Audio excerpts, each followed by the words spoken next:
ಶ್ರೀ ಗುರುಭ್ಯೋ ನಮಃ. ಹರಿ ಓಂ. ಪ್ರೀತಿಯ ವೀಕ್ಷಕರಿಗೆಲ್ಲ ನಮನಗಳು. ಹರೇ ರಾಮ.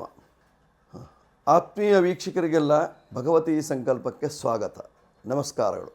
ಶ್ರೀಮಚ್ಚಂದ್ರಕಲಾಧರಾತ್ಮಜಮಜೋ ಶೃಂಗಾರ ಶೋಭಾಕೃತಿಂ ಗೌರೇಪೇನ ಘನಸ್ತನಾಮಿತಭಯ ಸಾರಜ್ಞಮಜಾಸನಂ ಬಾಲೇಶ ಪ್ರಕಟಾಭಿಮಾನ ಜಲದೋ ದಂಚತ್ ಪ್ರಚಂಡಾನಿಲಂ ಸುಬ್ರಹ್ಮಣ್ಯಂ ಅಗಣ್ಯ ಪುಣ್ಯಚರಿತಂ ವಂದೇ ಪರಂ ದೇಶಿಕಂ.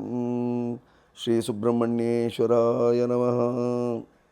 ಆತ್ಮೀಯರೇ, ಇಂದಿನ ದಿವಸ 2ನೇ ತಾರೀಕು 6ನೇ ತಿಂಗಳು 2026ನೇ ಇಸ್ವಿ, ವಾರ ಮಂಗಳವಾರವಾಗಿದೆ.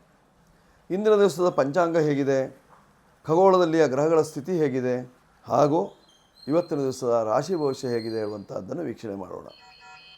ಆತ್ಮೀಯರೇ, ಸ್ವಸ್ತಿಶ್ರೀ ವಿಜಯಾಭ್ಯುದಯ ನೃಪಶಾಲಿವಾಹನ ಗತಶಕ ವರ್ಷ 1948ನೇ ಮಂಗಳಕರ ಪರಾಭವನಾಮ ಸಂವತ್ಸರದ ಉತ್ತರಾಯಣ ಗ್ರೀಷ್ಮ ಋತು ಅಧಿಕ ಜ್ಯೇಷ್ಠ ಮಾಸದ ಕೃಷ್ಣ ಪಕ್ಷದ ದ್ವಿತೀಯ ತಿಥಿಯಾಗಿರ್ತಕ್ಕಂಥದ್ದು.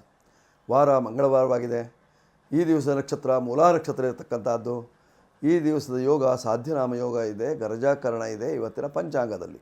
ಹೀಗಿರುವಾಗ ಖಗೋಳದ ಗ್ರಹಗಳ ಸ್ಥಿತಿ ಹೇಗಿದೆ ಅಂತ ನೋಡುವಾಗ ಭಾಳಷ್ಟು ಬದಲಾವಣೆ ಆಗಿದೆ. ಮೇಷರಾಶಿಯಲ್ಲಿ ಸ್ವಕ್ಷೇತ್ರದಲ್ಲಿ ಅಂಗಾರಕನಿದ್ದಾನೆ, ವೃಷಭ ರಾಶಿಯಲ್ಲಿ ರವಿ ಇದ್ದಾನೆ, ಮಿಥುನ ರಾಶಿಯಲ್ಲಿ ಶುಕ್ರ ಮತ್ತು ಬುಧರ ಯುತಿ ಇರತಕ್ಕಂಥದ್ದು ಇವತ್ತಿನ ದಿವಸ.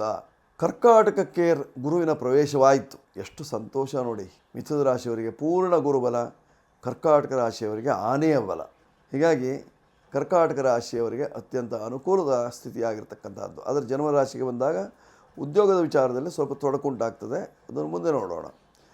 ನೋಡಿ, ಸಿಂಹರಾಶಿಯಲ್ಲಿ ಎಂದಿನಂತೆ ಕೇತು, ಕನ್ಯಾ ರಾಶಿಯಲ್ಲಿ ಮಾಂದಿ ಇದ್ದಾನೆ, ತುಲಾ ಶೂನ್ಯವಾಗಿದೆ, ವೃಶ್ಚಿಕದಲ್ಲಿ ಗ್ರಹ ಇಲ್ಲ, ಧನು ರಾಶಿಯಲ್ಲಿ ವಿಶೇಷವಾಗಿ ಚಂದ್ರನಿದ್ದಾನೆ ಇವತ್ತಿನ ದಿವಸ. ಆರೋಹಣ ಸ್ಥಿತಿಯಲ್ಲಿ ಇರತಕ್ಕಂತಹ ಚಂದ್ರ.